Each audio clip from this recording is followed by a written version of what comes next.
Dear children, so far we have discussed human heart and blood. Let us know more about blood vessels. Blood vessels are a kind of tubes which carry blood throughout our body. There are three types of blood vessels in the body. They are arteries, veins and capillaries.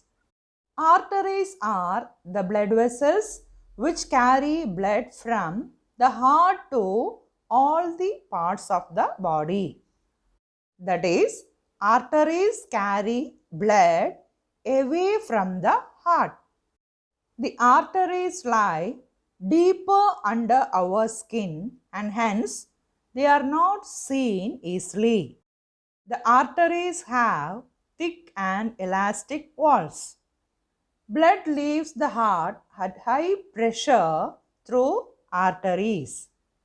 The thick and elastic walls of arteries can withstand the high pressure of blood flowing through them.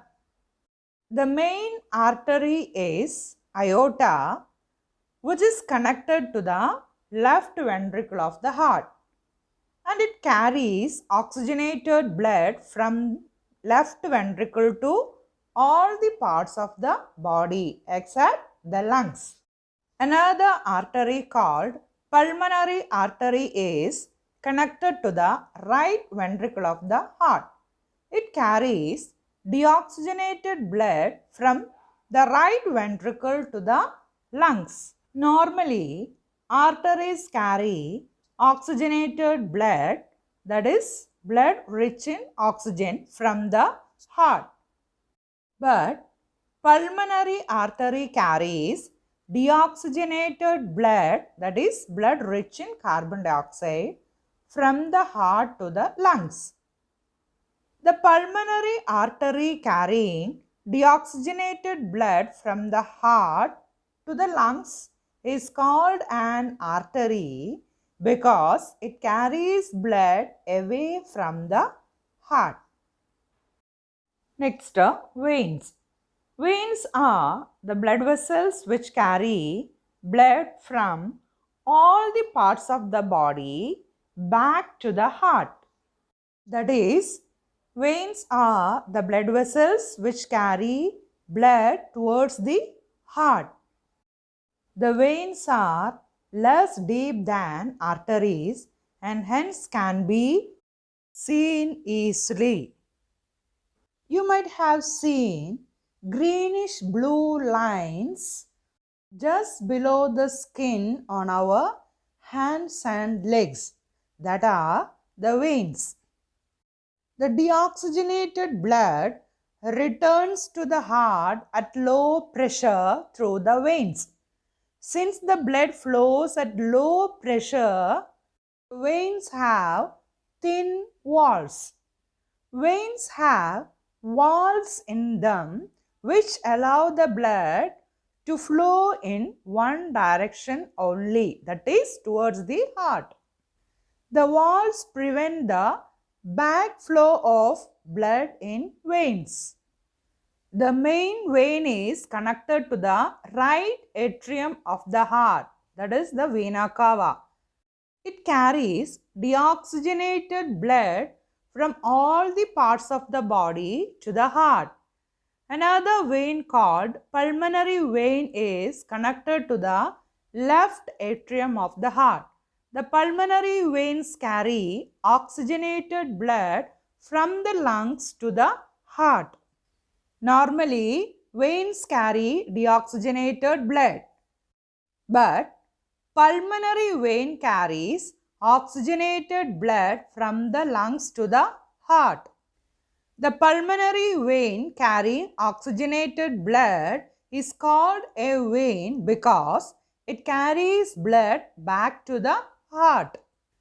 The main difference between an artery and a vein is that an artery carries blood from the heart to the body organs, whereas a vein carries blood from the whole body organs back to the heart. Next, capillaries. Capillaries are the extremely thin blood vessels which connect arteries to veins. The capillaries have extremely thin walls which allow substances to pass from blood into the body cells and also from the body cells into the blood. See children, the oxygenated blood from arteries enters into the capillaries in all the parts of the body. The various dissolved substances present in the blood, it's like glucose, oxygen, pass into the body cells through the thin walls of the capillaries. At the same time, the waste products like carbon dioxide and urea from the body cells enters into the blood through the thin walls of the capillaries. Thus, the exchange of substances between the blood and body cells takes place through capillaries. The other ends of the capillaries are joined to veins. The deoxygenated blood coming from the capillaries enters into veins and carried back to the heart. Dear children, if you place your hand on the left side of your chest, you can feel your heartbeat. The doctor feels your heartbeats with the help of an instrument called a stethoscope. You know that the walls of the chambers of the heart are made up of muscles, that is, cardiac muscles. These muscles contract and relax rhythmically. This rhythmic contraction followed by its relaxation constitute a heartbeat. Remember that heartbeats continue every moment of our life. The heart of an adult person usually beats about 72 to 80 times in a minute. This means that the heart pumps out blood to the arteries about 72 to 80 times per minute. Thus, the average heartbeat of an adult person while resting is 72 to 80 per minute. This is called the heart rate. The heartbeats can be counted easily by counting the pulse. The expansion of an artery at each time the blood is forced into it is called a pulse.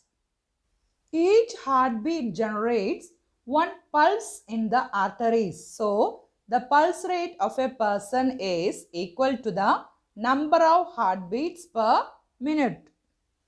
We can feel the pulse at wrist, temple and neck by pressing the artery lightly with our fingertips.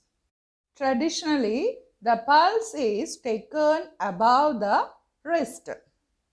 You might have seen the doctor taking the pulse rate of a patient by keeping his fingers on the wrist of the patient and at the same time looking into his watch. Doctor can tell by counting the pulse rate and listening to heartbeats whether a person is well or not. This is because the pulse rate and heartbeats change according to the condition of our heart. Stethoscope consists of three parts. A chest piece which carries a sensitive diaphragm at its bottom. The diaphragm amplifies the sounds of heartbeats. Then two earpieces which are made of two metal tubes. These are put by the doctor into his ears.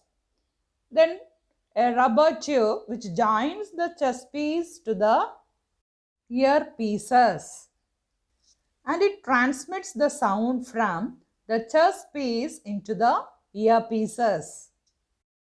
Doctors can get clues about the condition of our heart by listening to the heartbeats through the stethoscope. Let us now learn about the removal of wastes from our body. Recall how carbon dioxide is removed as waste from the body during exhalation. Also recall how the undigested food is removed during digestion. Let us study how the other waste materials are removed from the body. When our cells perform their functions, certain waste products are released. These are toxic and hence need to be removed from the body. The process of removal of wastes produced in the cells of living organisms is called excretion, and the parts involved in excretion called a excretory system. The various waste materials produced in the cells of human body are carbon dioxide, urea and sweat. The organs for the removal of waste materials in the human body are lungs, kidneys and sweat glands. Now see the excretory system in humans. The human excretory system consists of two kidneys, two ureters, urinary bladder and urethra. Function of kidneys is to filter the blood to remove urea. Each kidney contains thousands of tiny filters called nephrons. When the blood containing urea and other waste passes through the nephrons, it filters the blood and removes urea and other unwanted salts from it. The liquid left in the kidneys is a yellowish liquid called urine, which contains urea, other waste salts and excess water. The urine formed in kidneys goes into the bladder and passed out from the body at regular intervals through the urethra. An adult human being normally passes about 1 to 1.8 liters of urine in 24 hours. The urine consists of 95% of water, 2.5% of urea and 2.5% of other waste products. Sometimes a person's kidneys may stop working due to infection or injury. As a result of kidney failure, waste products start accumulating in the blood. Such persons cannot survive unless their blood is filtered periodically through an artificial kidney. This process is called dialysis. Okay, thank you.